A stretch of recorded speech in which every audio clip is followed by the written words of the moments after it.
Hello, and welcome to the Bold Leadership Story Show, where we talk about experiences shaping exceptional lives. And today on the show, I'm honored to have Michelle Kavanaugh. And Michelle is a figure synonymous with bold leadership. She's in the trade industry, and she's got a rich 20-year legacy in the swimming pool sector. And she's not only mastered the nuances of trade businesses, it's also emerged as a pioneer advocate for the industry. Michelle epitomizes, that's a big word, epitomizes the means to be a bold leader. And we're going to explore that today. I'm excited. She recognizes that the dynamic world of trade business, mere mechanical expertise is insufficient. The real game changer is visibility in a market transformed by competition and digital innovation. And looking forward to getting into the nuance of that. With a visionary mindset, Michelle is passionately paving the way for future generations of trades with a special focus on encouraging women's participation in the industry. Yes. So, Yes. the first question I wanted to ask you is, what does it mean to be, your technical expertise is insufficient? Explain that for me. I think the biggest issue is we feel like just because we know how to do something well, as an example, plumbing or electrical or HVAC or whatever it is, that means it's going to solve all of our issues for our business. We're going to have them knocking down the doors or whatever. And as we know, those of us who have been doing this quite some time, is you really have to have a brand presence. A lot of times, tradespeople A, that a especially that work brand at presence? What do you mean by that? Oh, you froze. Uh-oh, we lost home you. services, a lot of them work. Oh, I lost you. Sorry, I don't know what happened there. Yeah, sorry, I don't know. I have a good internet connection, so I'm sorry about that, Jim. No, it's Um, okay. So let's go back to I asked you about the brand presence. You mentioned the term brand presence. Explain that for us. Just kind of a side note here.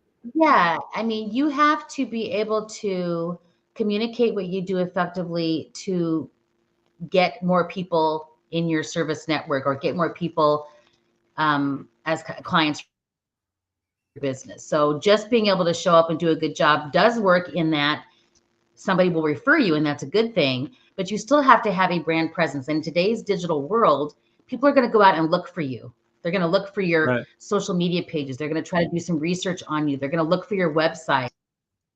They're going to see if Uh-huh. you show up in Google when they do a search. Because I don't know So about that's what you you, mean by but brand I tend to presence be is more having a trustworthy. website and Yeah. social presence and all that. Yep. Okay. I'm Yes. sorry. Go ahead. Where your visibility. Okay. Yes. I think we have a delay, Jim. So I'm sorry about that.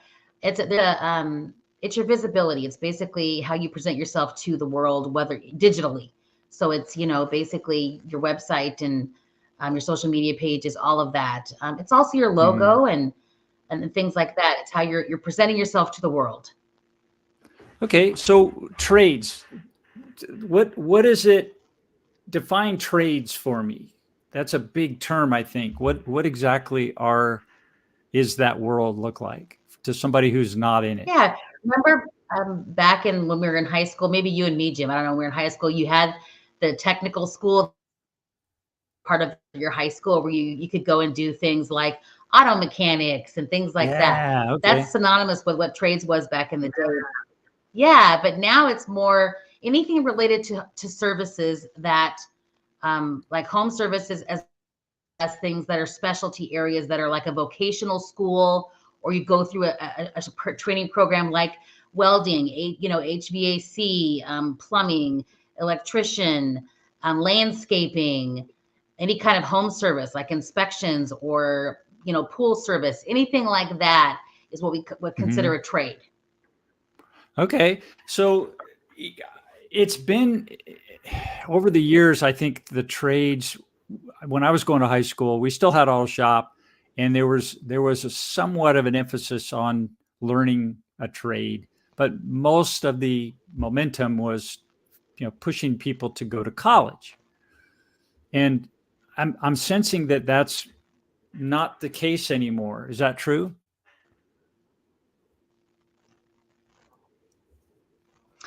That's my understanding as well, Jim. I feel like, it has become very, it's not affordable for most families. Hmm.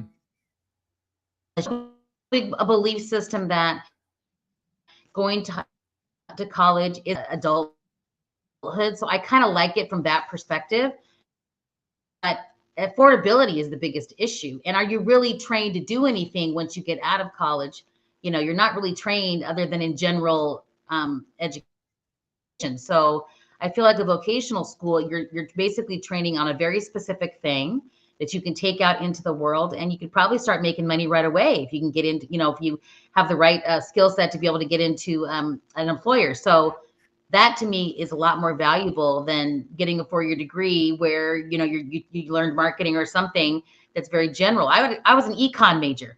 Now economics, I'm not going to go out there and do economics necessarily, but you know what? It does help me in certain areas when we're talking about supply and demand and how those things all work. But the vocational school is something that is now I'm seeing another option that a lot of youth are taking in regards to figuring out how they're going to be adults and live and be productive members of society. So I think it's a great option for most people. Okay. And right now in your career, what's the leading edge? Where are you at? And how are When you you say helping leading the edge, trades now? I see. For me, what I really enjoy doing, and this is something that, and it's not just for trades industries, because this really transfers over to most people who are starting a small business. I really enjoy the beginning of that. I enjoy helping them set the goals and the business plan for the business. And what is your strategy moving forward? What is your Mm, dream? How are you going to realize that dream? And really setting all the foundation for their business moving forward. That is what I truly love. The thing I okay. also I love can tell that about, your eyes light up and you're I like your know, energy right? changes. Yeah, yeah. I can tell you love that. And the So, small business I love about the trades, especially, they're usually family owned businesses. They work really hard, and a lot of times they work 7 days a week, and they're just trying to make it in the world. And I like to help them be able to get to a place where they can take some vacations and get out of there and be able to have some sustainability, that they don't have to work and be a slave to it all the time, that they can have some work-life balance. That's my so passion. important. Yeah, we get into it and we go, well, I'm the only one that can do this. It's like you got to learn. I know exactly how that is. It's like learning to delegate or stagnate, right? And Yes.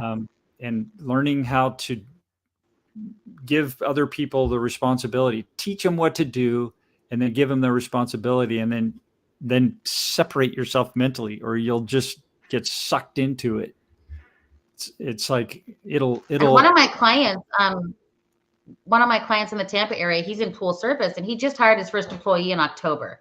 So okay. he trained him up, and now he and his wife are going on a vacation. They're going to Europe, actually Oh, tomorrow. nice. You know, Good for him. he's been a slave to that for several years, because he's we that's a weekly service. Pool service is a Right. weekly service, and if you don't have anybody to take over for you when you go, you don't go on vacation.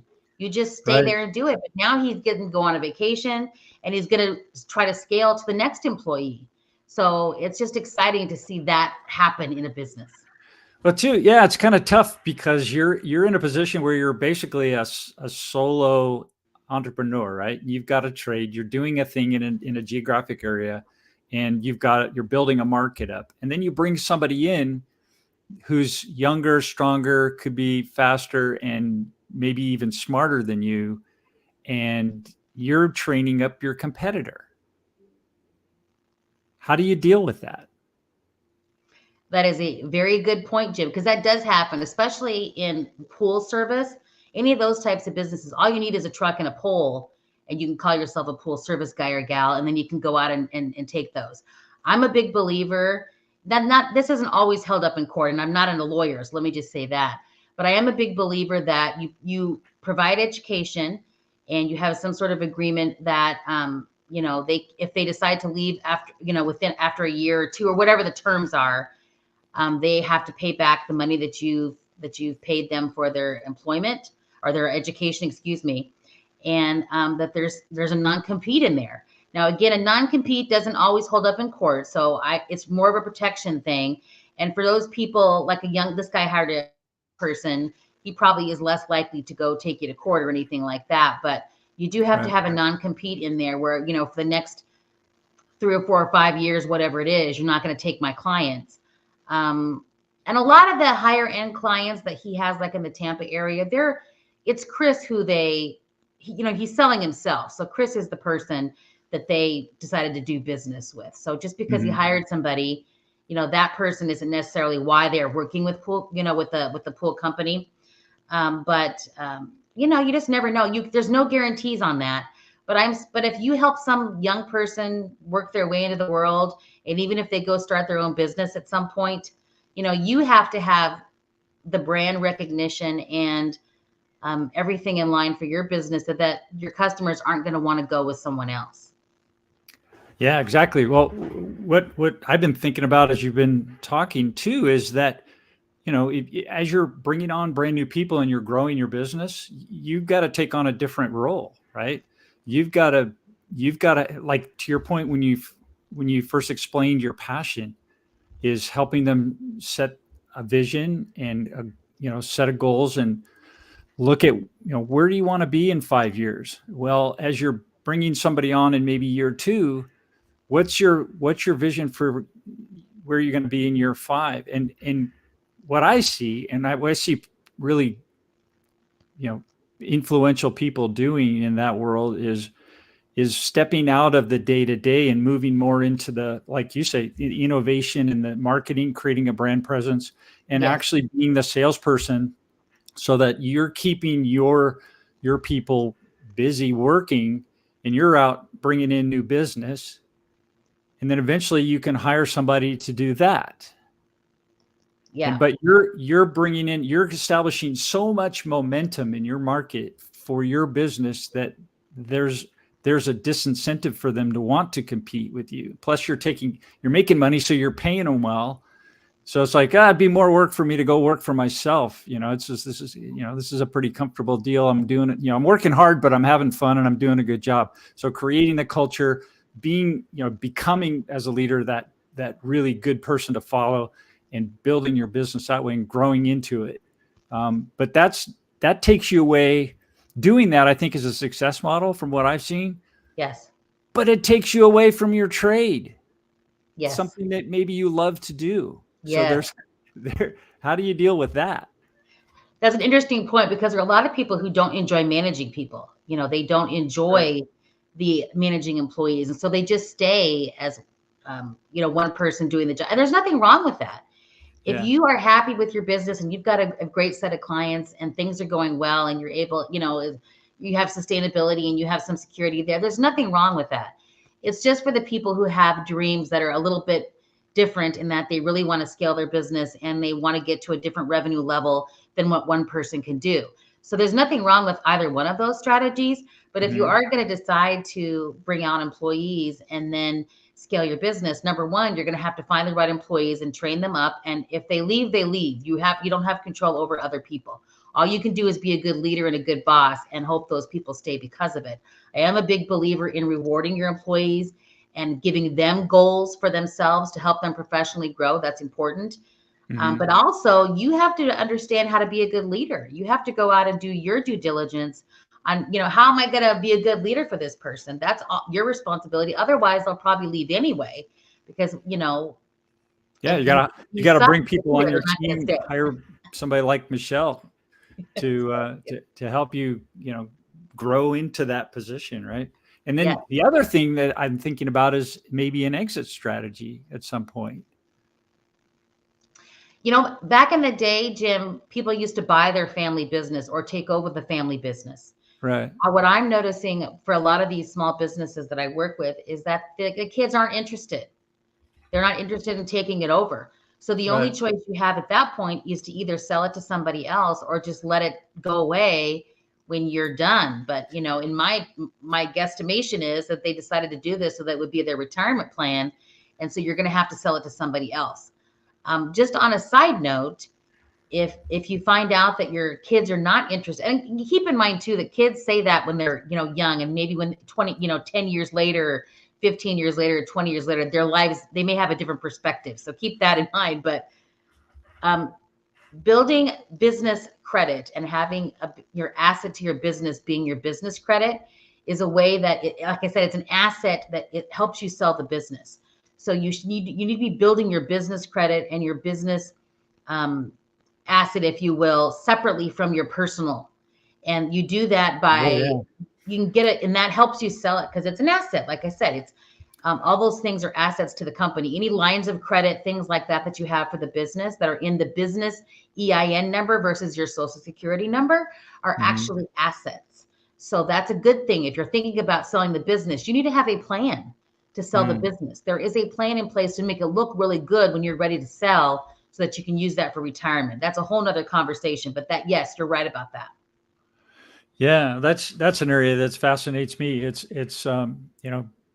even if you have a plan and you've got a vision for exiting at some point and you know what that looks like, you can start kind of feeding that even Absolutely. 5-10 years early. Well, who businesses do this? Who eventually would want to buy my company? And maybe you pick 10 people or 10 other companies that maybe would want to purchase you or buy you out.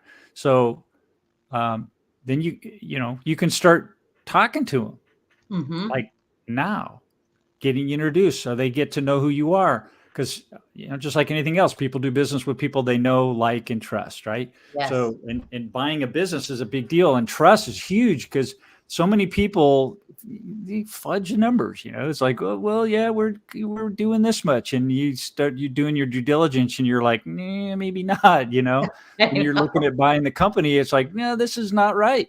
So you back off, and so it changes the deal.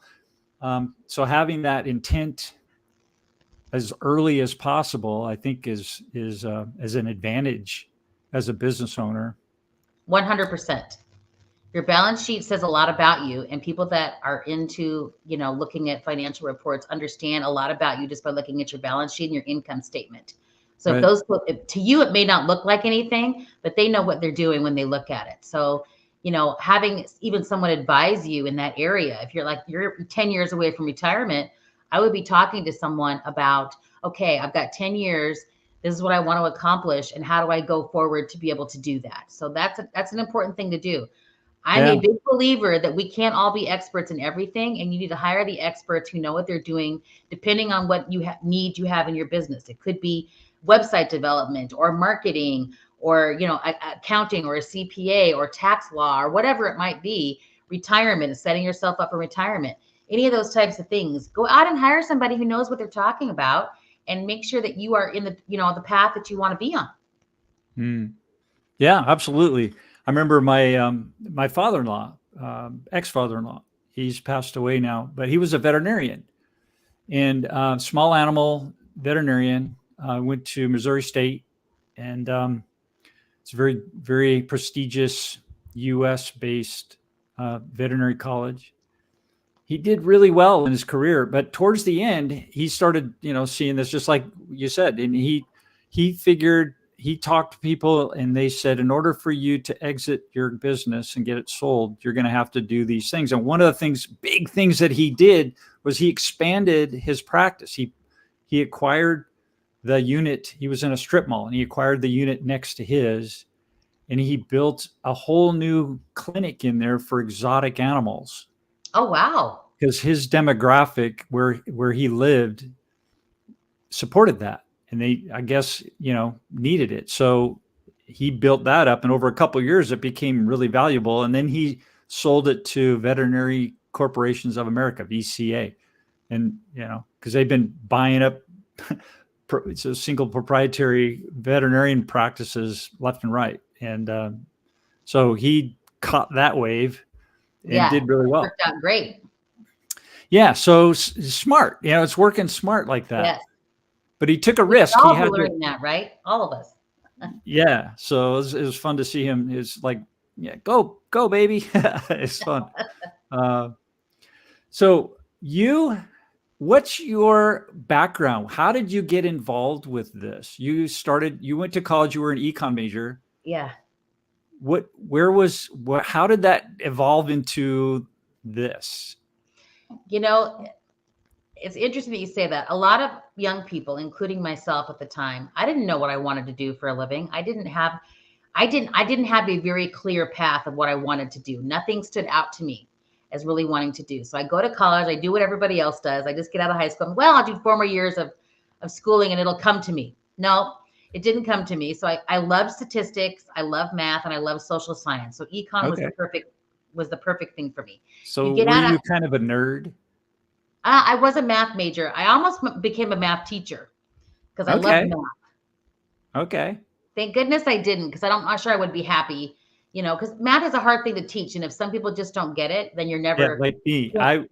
I was like, I love the results of math and what Yeah. math can do, but having to do it, it's like, nah. I figured, that's not me. I mean, and So think about it now too. I mean, now you don't even have to do math. You can just punch it into a computer, to punch it into something, and it'll come out, it'll figure it out for you. right. So then I just started, getting out. I just started working after college, just trying to figure it out. Didn't really have a path. I was in pet products for a long time at the time. So, working Petco was our account. So we were putting, Okay. all the stuff in Petco. And then I transitioned into the swimming pool world, which seems like a very odd thing to do. But, when you're in something like what I do, whether it be marketing or sales or mission development, it doesn't matter what industry you're in. The foundation of those strategies are all the same. So it doesn't really matter if you're in pet products or in swimming pools. It's the same strategy. It's just different product. So I got into this swimming pool thing, and I was there I've been in it ever since. So I was in my early 30s at the time, and I've been in it ever since. And I have now, I'm known in the swimming pool industry, and whenever I say I'm in swimming pools, they're like, what? What'd you say? What did you Swimming do pool? in swimming pools? You That's a know, huge area. I was on the commercial side for a long, long time. So I was educating the people that take care of the pools on a commercial level. For So what? that's a big deal. Like, you have recreational water illnesses and drownings and things that happen at public pools. That's a big Mhm. deal. So I was on Okay. that side of it for a long time. And now I'm on the residential side. So it's Mm. high-end pool builders who are building, $1 million pools in backyards, which is a big business. The U.S. itself has about 10.7 million backyard in-ground pools just in this country, mostly in the Northeast, Texas, Florida and California. So there's a lot of pool people out there, but I'm transitioning out of just pools, helping other trades industries, because it's very similar. You're in somebody's house or in their backyard or whatever, and it's all similar stuff. The strategies are very similar, working with homeowners. And so I kind of transition into all trades that do home services of some sort, because it all works together. The strategies Mhm. are similar. Okay. And It's a good sales place and to be. marketing is really my love. And so I've been in that side of it forever. I love relationship building. I love the marketing side and how we're going to get out there and meet our goals from a sales perspective. Love that. And so that's where I've transitioned. So what are some of the you in those early days you maybe came up with against some pretty challenging situations? Any stories there? The thing that's crazy about it is, in the swimming pool industry, we talk about poop and a lot of this stuff. Nobody else can say that about their business. The amount of time we talked about poop is a lot. I bet you can't say that, because that's a big deal in the swimming pool world. If you're a public Yeah. pool and something like that happens, you got to deal with it. Right, there's a sign on you go to the pool, you're going to the pool, and all of a sudden the sign, it's like across the big yellow sign. So and it never says somebody pooped, but you know what happened, right? I know. So all that kind of stuff. The really sad part of it, there's not a lot of good stories there. They're mostly sad stories about people drowning, kids drowning in pools, people Yeah. getting sick in pools like that. And unfortunately, that negative attention, it's always the negative stuff that gets put out in the media. There's never the positive stuff about a family enjoying a pool on a weekend, on a weekend day or anything like that. It's all the bad stuff. But that's news and sensationalization of all the bad things anyway. It's not just pools. Right. Most of the stories are sad stories, unfortunately. They're Mm. bad things happening, people getting sick. Chlorine is a big deal, and people don't understand how dangerous it is. Oh Um, man, yeah. yeah, it's a big deal. And I was so, I took high school chemistry, and we got a hold of some fun things. That stuff it's like it'll burn your fingers. yep. And when we made our pool, the contractor, we put some big rocks in, and he wanted to give the rocks a look of being aged. So he poured some chlorine on the rocks. I was like, "What are you doing?" And he's like, "Oh, just wait." And it just starts sizzling and bubbling, and then he says, "Okay, that's enough," and he washed it off. And it's like, oh my God, that stuff is really strong. It's smoking and you're coughing if you get in the vapors. Oh man. Yeah. It's a big Very deal. powerful. And that you buy that at Walmart or wherever you go to buy your pool stuff. Yes. And then if you combine that with certain things, I don't Oh want to gosh. advertise here, but I mean you can do some real bad things. Chemical safety is also a big deal. A lot of times, people don't understand that, and storage of chemicals, that's a whole nother thing. That's why, OSHA Yeah. exists for those types of things, things like that can happen so bad. I Right. mean, a lot of those bad stories there, but the other side of that is, which I think people don't understand, is that swimming in pools and just standing in a pool is good for your health. I don't know if people know this, but if you stand in a pool and have the water up to your shoulders, that helps your heart, because the grab, the pressure and everything that's in the water underneath there that your body's in actually has cardiovascular effects that are positive.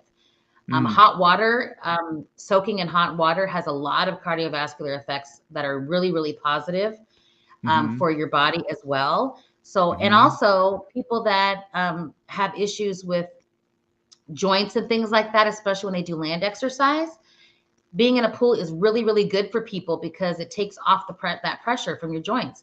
So like water aerobics or doing any kind of that. They even have treadmills now and bikes that you can do underwater. Have you ever Yeah. seen those? All Yeah. of that I've is seen that. related Like to your my joints. brother-in-law was into horses, race horses, and they would use pools like that for them to Yeah. exercise in the water, to bring them to rehab them and get them back on the racetrack. And so, yeah, really powerful. And I love to swim. Yeah. I'm a That's scuba that's the diver. positive side. What's that? That's the positive side, because we hear a lot of the negative side, think bad things happening, but there's a Yeah, lot of positivity to it too. absolutely. Yeah. Well, that's what I see. I'm like, Yes. I've been swimming since I was 4 years old. My dad was a swimmer, and he got me. If I'm really lucky with that, he taught me how to swim, and I was on the swim team. I got certified in college to become a lifeguard. I get the water safety instructor certificate and went through all that training. And then I'm a scuba diver too. So I've done advanced, been down to 72 feet underwater, and Wow. that was fun. And Yes. I haven't done the scuba diving, but a lot of people do that. And oh, it's everybody that has to look for a leak, Jim, if you have to look for a leak or a pair of light, they have to put their scuba gear on and get in your pool and do that. So, oh yeah, yeah. It's really a cool experience because you just float there. There's a group here in Temecula called Waves Project, oh and yeah. they're helping. They take wounded veterans who have lost limbs and various aspects of being in combat, damaged, some either mentally or physically or both, and they put them in the water with scuba gear with a team, and the metamorphosis is so cool. They come back alive again, and they feel freedom. And Yes, I love that. it's all about being in the water and feeling safe and being able to move and float around and be free in your movement, and it changes them. Just that Yes, one that's experience. amazing. So pools, I agree. Being in the pool is really beautiful. I had one. I took care of it, and that's the hard part. It's like taking care of it. Okay, you That's why you come get a in. pool service guy, Jim, so you don't have to do it. Oh, I had that, but then it's like really expensive for me. It just got to be. I can do this myself, so I can't complain. I did have a pool service guy, but it's a challenge. That's my point. It's like you come in, the temperature changes. Here in California, it can change 30, 40, sometimes 50 degrees in a day between night and day. And Yes. so you don't know what the pH is going to be. And you could go to work one day, come back, and the whole pool's green. Yep. You're like, no, because you had all kinds of other things planned that you were going to do that were fun, and now you got to fix the pool. That's when you call a pool service guy, come out and help me fix this. But I hear you. Fun. Yes. And then the digital tool side, you mentioned, Jim, digital tools at the beginning. Yeah. With as crazy as digital tools and AI and all that stuff is moving, and the speed in which it moves these days, it's hard to keep up. So that's the other thing I do, is really try to help them set up, some digital tools that are going to help them with their business, whether it be, a marketing system, if you will, that includes a CRM system, or just, So CRM, customer relationship management. Yes, that's correct. Okay. That's really important if you don't have any, if you're really trying to scale your business. If you're not trying to scale your business, it doesn't matter as much. Right. Although it does allow you to keep in touch with your customers in a different way. But, it really just depends on what your goals are for the company. There's some video editing tools now that are great for putting stuff on social media.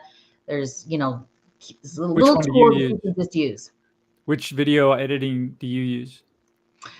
Captions, the Captions app, as well as I've been using Temply, TEMPLY. That's really great because you can take a bunch of your images and it easily uploads it into a format that's kind of and then it'll make it flow with the music. Too, if you pick music for it, it flows with the music, and it's a really cool setup the way they do it. And then I've been using that too a lot for social media, which I really like it. Tapley, TAPLEY. Temply.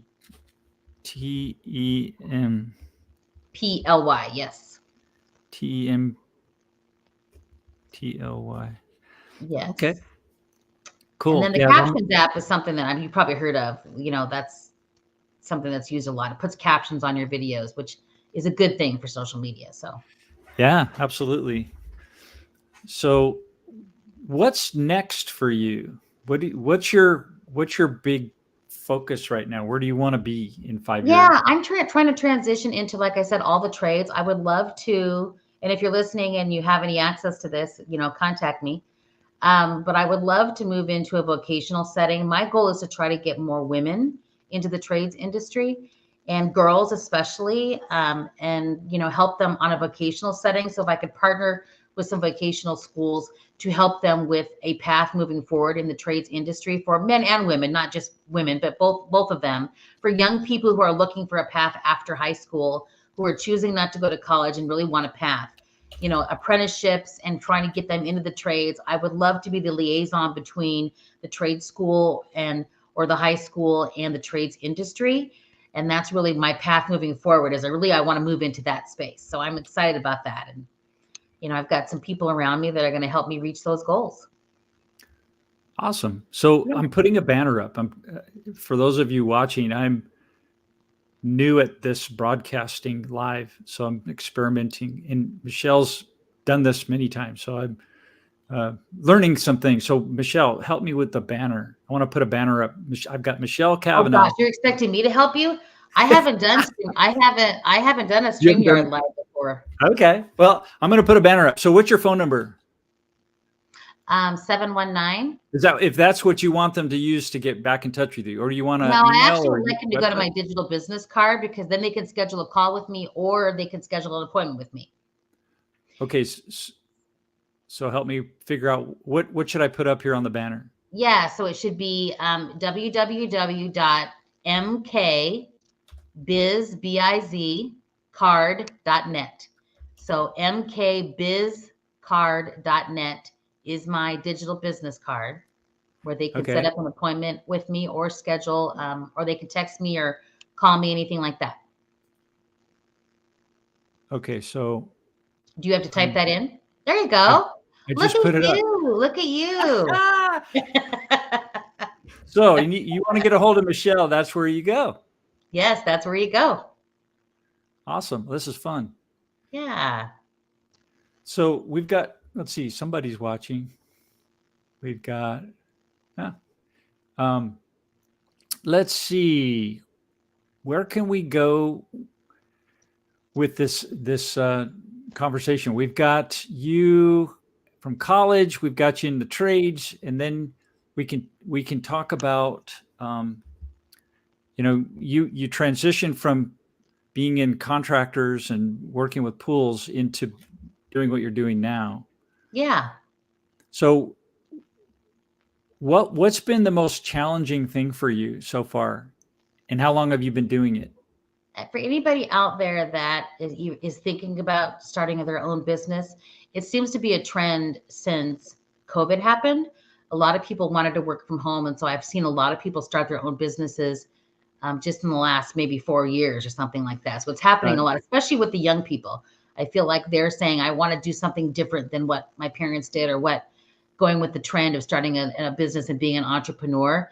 So anybody that's listening that is considering doing that, um, it's tough. And if you have a dream that that's what you want to do, you just have to jump off the cliff and do it. But I would highly recommend that you have a plan in place before you do that. I would not recommend that you just go, well, I'm going to quit my job and start my own business. I would definitely recommend that you have a plan. And I Mhm. would recommend that you don't go out and buy every little thing you have to buy in order to start your business. I made a mistake when I started my business on and buying everything that anybody offered me. Like, oh yeah, I'm going to need that. Oh yeah, I want that seminar or whatever. And I spent thousands of dollars on things that I never really ended up using. So don't do that. Is my recommendation. Good Um, advice. I think it's important because it's a struggle when you own your own business. In that, I shouldn't say struggle, because if you say it's a struggle, then it is a struggle. I'm a big believer in mindset. So it's not it's a struggle necessarily. It's just that, when you work a job for somebody else, you go to work, you go home, and you forget about it. Most of us, when you are an entrepreneur, you're always thinking about it. It's something that you tend to usually think about, and you work outside of your normal business hours, and you do what you have to do because it's your business. So Mm. it's a commitment. There's discipline there involved in that. And so I would definitely not, if you're the kind of person that doesn't like to work hard or don't want to or whatever, I wouldn't recommend being an entrepreneur, because it does take some grit there to get things started and get things working. So I would recommend that, you talk to somebody about it and make sure that you do everything at the beginning, you know, above bar. So you're filing things with the state you're living, and you're doing everything that's going to make you follow the rules and regulations of having your own business. So you don't get yourself in trouble. That's Mhm. another thing that people do incorrectly. So I think it's just, I want to inspire people to start their own business if that's what they choose to do. But I think you have to do it with some, I don't think you have to do it with some planning involved, and making sure that you're doing things right from the beginning. Record keeping, having your finances in order, and making sure you have a separate bank account, and all the things that, filing for a business name in your state, buying a URL, whether you have a website or not, just for safety of moving forward, having a logo, all the things that make you look like a professional. You have to keep that stuff in mind. Yeah. Oh, for sure. And it's, Yeah. I think, really important to get somebody on your team that can advise you for those Yes. things, so you're not wasting valuable resources and time doing the wrong things and having to redo. it's it's just really expensive. The other Um, thing you said too, Jim, which is important, is the whole delegation thing. yeah. Um, we tend to do everything ourselves, and I do, I tend to do that as well. And you have to be able to delegate and hire someone to do the things that you need, that you shouldn't be doing, so Yeah. that Yeah. you can free up your time for building the business. Yeah. What's your time worth? I mean, is if your time, what's the most valuable use of your time?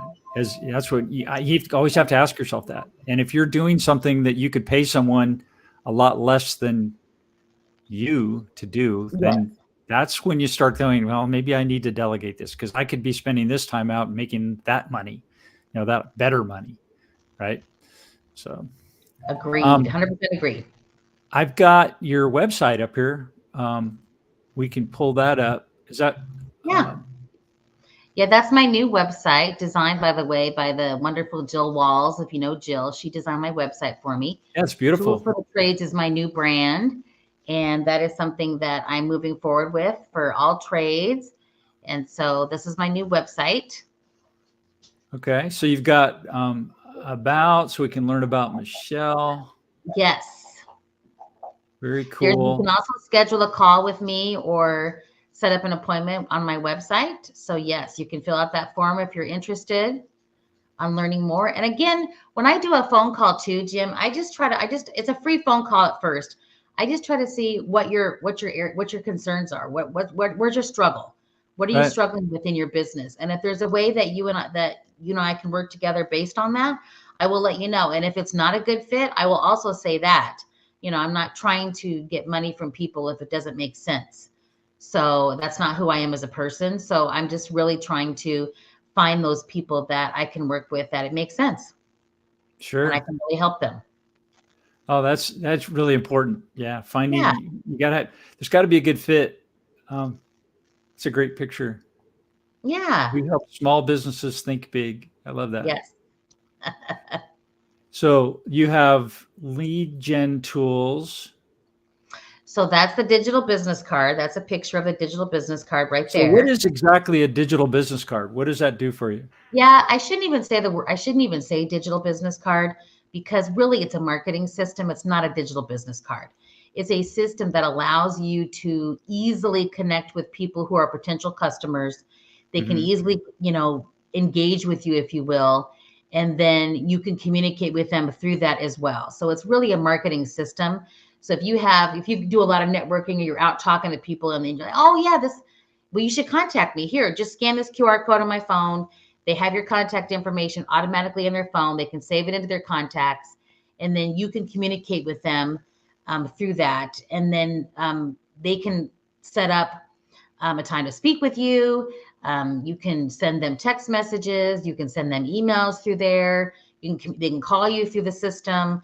And then the goal really is for you to create a lead magnet, if you will, and bring people into your CRM system who you can then engage with to close them into becoming customers, if it makes sense. That is so smart. I've got this. I've got Yeah, it's this an easy pile. I've got this tool for pile you to use. of business cards that I got last week, and I've got to transfer those into my There you CRM. go. So there's like 2 hours worth of work that's not Yes. paying me anything for 2 Yes. hours worth of work I did to collect them. So there's 4+ Yes. hours. What you're saying then is that this tool will do all of that all at once. You get the name once and it feeds into the system. It automatically goes into my CRM and it starts communicating with those people, whatever I want to tell them. Like send them a little short 30-second video on my services, or Yes. send them a lead magnet, something, 100 reasons to do this or whatever, and get your story out there and your brand and it's all done. Boom. Is that what you're telling me this does? That is what I'm telling you. Because there's an Oh my automation, God. there's automation tools in the CRM system that, so when somebody goes to your digital business card and fills out the form, then it starts the automation process, whatever you've set up. So if they have your digital business card, they fill out the information, then automatically they get a confirmation, probably via text message or email, whatever you set up. Then it automatically sends them the PDF. You don't have to do anything.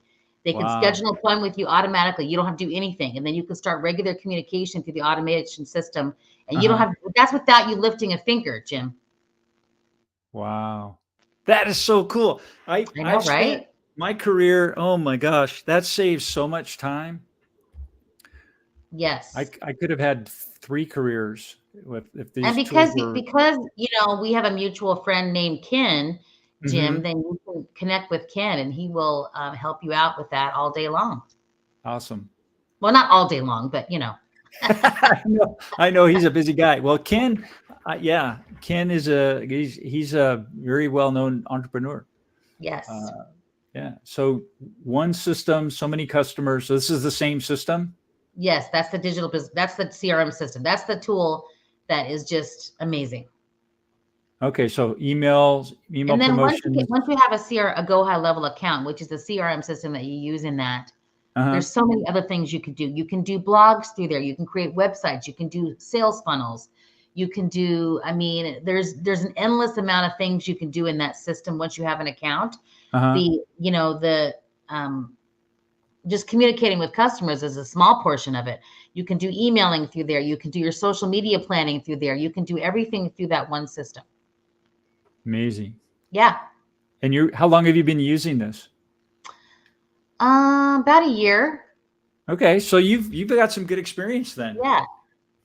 You've seen some And results. they keep adding things. They do a good job, but if there's issues, they fix them, and they have good customer service. And so it's definitely a powerful system. Is this website through that? Yes. Really? Wow, Yep. this is a beautiful website. I know, right? It is through there. And it's okay. So that So you form got that's on there Regentle. too, Jim, the form that's on my website, if they fill that out, it goes right into my CRM system. So this form was it? On the It's all about, yeah, just that one form, page it and goes right back. into the CRM. Wow, that Yep. is so cool. So you can drive traffic here from all your Yes. social, and could you pull up a form like this on your social so that could do that right there from like Facebook or whatever? You can link to it. So Yeah. on my social, I have a link to my digital business card, and then they Uh-huh. can go right there and fill out the form right on the link. So yes. I've never Oh. tried. I don't think you can do the form, but you can't put the form right on social media. You have to link them to it. Right. Yeah. Oh, yeah. I mean, there's some technical stuff, but I mean, compared to the way it used to be, it's like this is a breeze Yes. because it's all in one thing. It sounds like that's so cool. Well, anything else that you'd like? How did you come up with your logo? It's a cool Jill logo. Wall, Ken's wife, did that. Really? She's Yes. talented. Isn't it great? Yeah. Tools for the trades. Yes. Very good. Yeah, I love it. So. Well, thank you. Anything else that you'd like? Any other stories? I have one more question for you. Oh, I have a great story. Good. A great story that's kind of unique in that, when I first started out when I was young, 19, I was doing door-to-door sales. Remember back in the day when door-to-door sales was a thing? Yeah, I remember. I did that. I've done that. I know, right? And it's good training for a young person to do. I was in Casper, Wyoming. I'll never forget this. I lived in Colorado at the time. That's where I grew up, was in Colorado. And I was in Casper, Wyoming with a group of people at 19 in the summer between college We're years. in Colorado. I was in Denver most of my life, but I moved to Colorado Springs at the end. Before I moved out, I was in Colorado Springs for about 10 years as well. Okay. I've skied in Colorado. I love it up there. I know. It's a beautiful place for sure. Yeah. It's a great place. And so I was in Casper, Wyoming, and then I was selling encyclopedias door to door. Can you remember when encyclopedias were a thing? Oh yeah, I almost did that when I was in. I had a buddy that wanted to do that in college. Can you believe how encyclopedias where we used to get our information to be able to do reports back in school, back in the day. Now my parents had the Britannicas, and yes, the big thing. It was huge, but boy, I tell you what, that was my window to the world. Mm-hmm. I spent hours I just pick out one and I just start looking through it and reading things. Yes. And gosh, you pick up so much. So yeah. So I was going door to door, and I was in a neighborhood. You're in a neighborhood by yourself. They basically drop you off in a neighborhood with a backpack. You're a college student. You're 19, and I did that. And I went to we called pickup points where you go. At 9:00 you need to go to this 7-Eleven. We'll pick you up there when we get there, whatever. So I did that, and I go to the 7-Eleven. And it's hard to sell encyclopedias because they're like $3,000 for a whole set. And right. You're a 19-year-old. Back then, $3,000 was like $3,000 set of encyclopedias at somebody's door. Yeah. It's not an easy thing to do. No. So I get to the pickup point, and one of the other guys that was in my group also had the same pickup point. And I'm standing there, and all of a sudden, all these police cars roll up, and I'm thinking, oh, I wonder what's going on. They were coming to talk to me. Somebody in the neighborhood had called the cops on me because they thought I looked suspicious, and they came to talk to me about it. And so they start asking me all these questions, and I'm like, I didn't, I was really innocent, didn't have a clue what was going on here. And then I see Joe, who was coming around the corner who had the same pickup point as me, whose dad was a Denver sheriff. So he was not intimidated by police officers. But he turned the corner and saw us, and he tried to turn around and go the other direction, go back, and It's like, they no, got I'm him. not going there. They got him and they brought him in. And so they have him on one side and me on the other, and they're questioning both of us. And we were trained big time about what to say about our business or about selling. And when somebody would say, "What are you selling?" we would go, "Oh, no, it's nothing like that." And you'd have this whole thing you were supposed to say. So he was doing that, and he was being very, just kind of like evasive. Yeah, he was being silly, and he was being direct, and he wasn't intimidated, and he didn't want them to.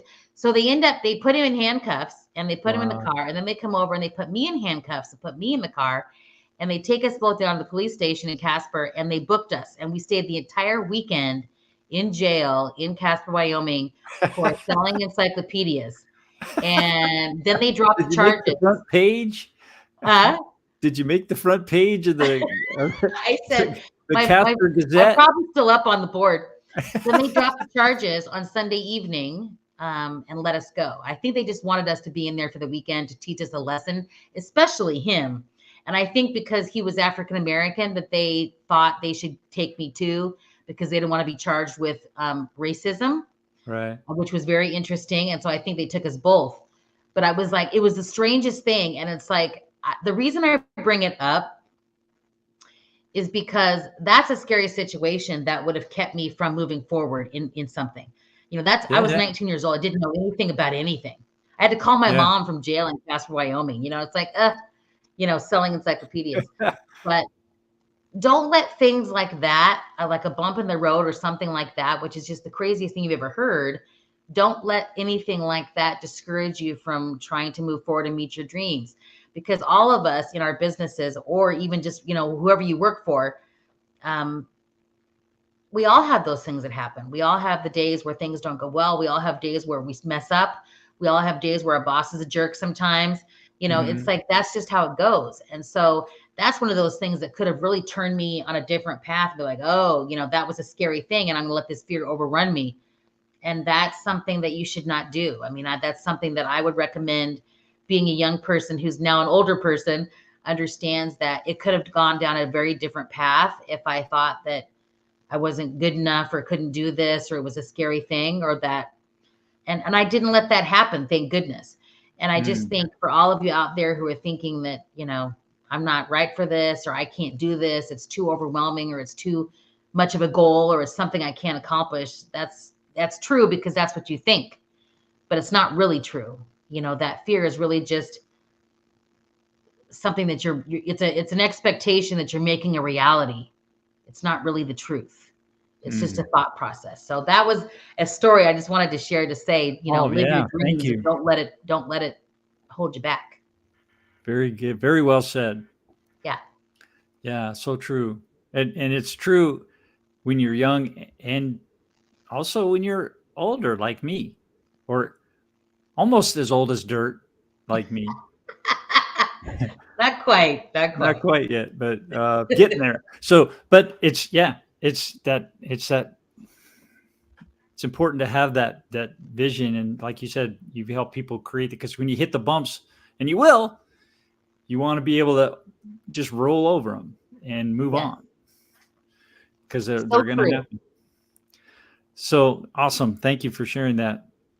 Absolutely, Jim. I have one more question. Do you have time for one more? I do. It's one that I ask everybody on the show, and hopefully we haven't already touched on it. If we have, it's okay. Taking a look at your whole life, what's the boldest leadership decision that you've made, and what were the consequences? I think there's two. Okay.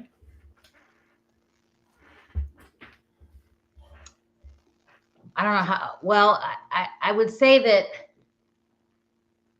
my son, who is 27, going to be 28 this year, there was a potential that he had some birth defects at one point, and I made the decision to go ahead and have him anyway, even if that was the possibility, because. How many weeks was he when you discovered that? Do you remember? I think I was about 3 months, maybe 4 months pregnant. I don't remember So exactly. well along. Yeah, well along. But I just feel like that decision, and he ended up having some. You don't have to do that, Ken. You're good. Having some issues from a developmental perspective, but making the decision to say, you know, whatever these issues are going to be, I'm going to just take it on and just go with it. And I can do this. And I did. Yeah. And in fact, you know, he had a lot of issues when he was young, but the fact that I was his advocate in every way, with the doctor, with the school, with everything. And I really fought for him through all of those things when they try to put him on medication and do all these things and say, we're going to have to kick him out of class because he can't this or can't do that or whatever. I was his advocate. You have ISPs. And I really fought. Yeah. Did he have an ISP? Oh, yes. Yes, Yeah. he did. Yeah, he did. I know about that because my girlfriend Lisa, you met Lisa. I did. She has 2 special needs kids, and she's. I mean, It's rough. you and she might have a good conversation about that. We should have a conversation because it's tough. And you know, his dad wasn't as supportive of all those things. So the thing is that that to me, the way that I did that, it was rough. But when he graduated from high school, I think I had a party for myself because I was like, I did it. Right. And so I have had he is just the most wonderful kid. Yeah. And he's just amazing. Like he's just the person he's growing up to be is absolutely amazing. And it's like he never even had those issues. And so I feel like making the decision to just say, you know what, I'm going to do this and I can handle it and I'm going to fight for him. And I did it. That was the first one. And definitely starting my business was, to me, a bold leadership move because it's a scary cliff to jump off of. And I just said, you know what, I'm just going to jump all in and I'm going to do it. And, you know, the consequences of that it's still scary. And that some months have not been as good as others. And it's been one of those roads where you have to really just say, am I going to live my dream or am I going to live somebody else's? And I decided I want to live mine. So I have to just go with that every day and say, I can do this. I got this. You know, I can kick butt and take names. That's just who I am as a person. So probably those 2 things are the things that stick out for me for sure. Oh, thank you. Great stories. It's a good question too, Jim. So it's almost an hour. This has gone so fast. It's like, it's wild. So thank you so much. Well, we'll end on that note and into the live stream, and hang on for a sec. Let me end the stream and we'll chat a bit. Okay, sounds good. Thanks so much, Jim. I appreciate it. Thank you, Michelle. Oh, and one more time, I'm going to show you want to get a hold of Michelle, go to mkbizcard.net. Yes. That's that biz card that we saw on your website, right? That is correct. Yep. Okay, cool. So go to mkbizcard.net, talk to Michelle, and she'll help you. Thank you. We'll see you. Okay.